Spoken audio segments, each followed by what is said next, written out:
In a solemn yet striking tribute to the fallen, Her Royal Highness the Duchess of Edinburgh, Sophie, paid her respects on this year's Anzac Day by laying a wreath at the Cenotaph in Whitehall, London. As dawn broke through the grey April sky, a hush fell over the gathered crowd, a moment suspended in time, as past and present converged in remembrance.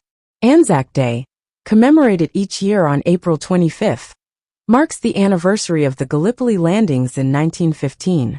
It honors the Australian and New Zealand Army Corps Anzac, who fought and died not just in that campaign, but in all conflicts past and present. For many, it is also a deeply personal day, one of mourning, pride, and reflection. Today's ceremony began under a veil of early morning mist, lending a reverent, almost spiritual quality to the proceedings. Among the sea of khaki uniforms, medals, and wide-brimmed slouch hats stood veterans, active duty personnel, and families carrying black and white photographs of ancestors who never returned home. They were joined by diplomats from Australia and New Zealand, members of the British Armed Forces, and royal watchers, lining the barriers with quiet anticipation. But it was the arrival of Duchess Sophie that drew a ripple through the crowd. Dressed in a tailored navy coat, and wearing a simple pearl brooch, rumored to have belonged to Queen Elizabeth II, she walked with a graceful composure that spoke volumes. Her presence, dignified and unassuming, was met with respectful silence as she approached the Cenotaph, the nation's monument to sacrifice. Please subscribe to my YouTube channel. We will remember them. As the bugler sounded the last post, Duchess Sophie stood still, her eyes fixed forward, lips pressed in solemn thought. Her hands cradled a wreath of red poppies and eucalyptus leaves, symbols that intertwine British remembrance with Australian and New Zealand heritage. With practiced grace and heartfelt sincerity, she stepped forward and laid the wreath at the foot of the cenotaph. A note, handwritten and tucked into the ribbon, simply read, "In grateful memory of the brave souls who gave all, lest we forget." The words echoed in the hearts of many watching, some of whom had traveled from the far corners of the Commonwealth for this very moment. The silence that followed was not empty, but full, weighted with memories, with loss, and with a deep reverence that transcended generations. The Duchess bowed her head in silent prayer, her gloved hands clasped gently, and for a moment time stood still.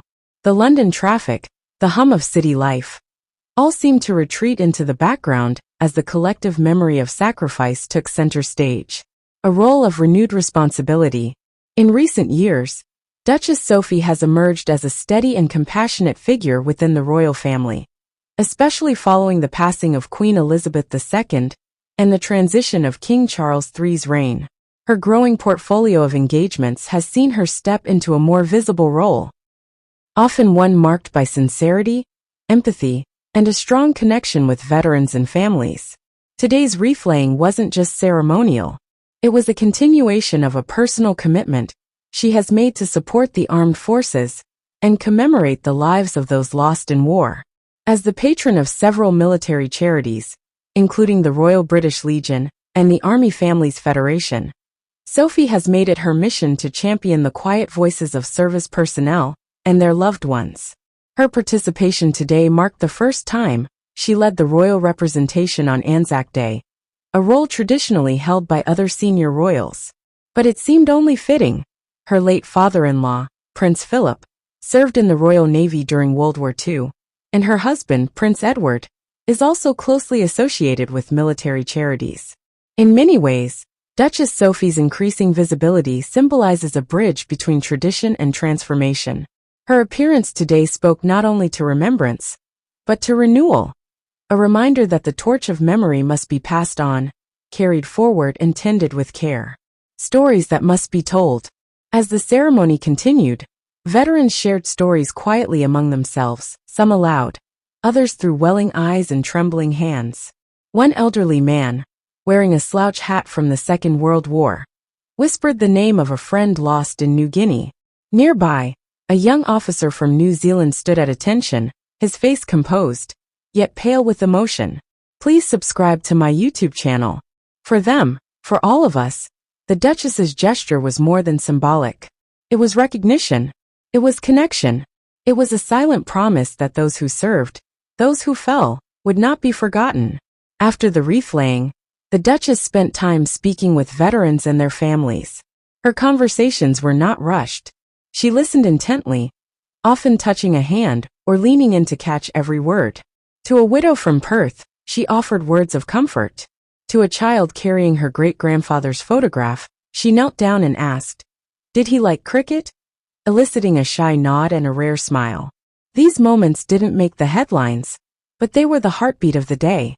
Reflections from afar. Back in Australia and New Zealand, dawn services were held across cities, towns, and outback stations. The same hymns were sung. The same stories were told. In Sydney, the steps of the War Memorial glistened with dew as thousands gathered in quiet contemplation. In Wellington, the eternal flame burned against the backdrop of a dusky sky, illuminating faces both young and old. And thousands watched the London service via live stream, many moved by the sight of the Duchess standing alone at the Cenotaph, a figure of continuity and care. Social media lit up with comments praising her respectful presence. One Australian veteran wrote, "She gets it. You can tell. It's not just duty, it's genuine." Another posted a photo of the Duchess with the caption, "From London to the land down under, we remember together." The final bell. As the ceremony drew to a close, the reveille rang out, piercing the silence with hopeful finality. Life resumed. The crowd began to disperse, but the meaning lingered, hanging in the morning air like mist over a field of poppies. Duchess Sophie remained for a few moments longer. She looked up at the white stone of the cenotaph, now dappled with sunlight, and gave one last nod, a silent farewell or perhaps a thank you. And then, with her security and aides in tow, she departed quietly, slipping away from the spotlight, leaving behind only the echo of footsteps and the enduring memory of a promise made and kept. Lest we forget.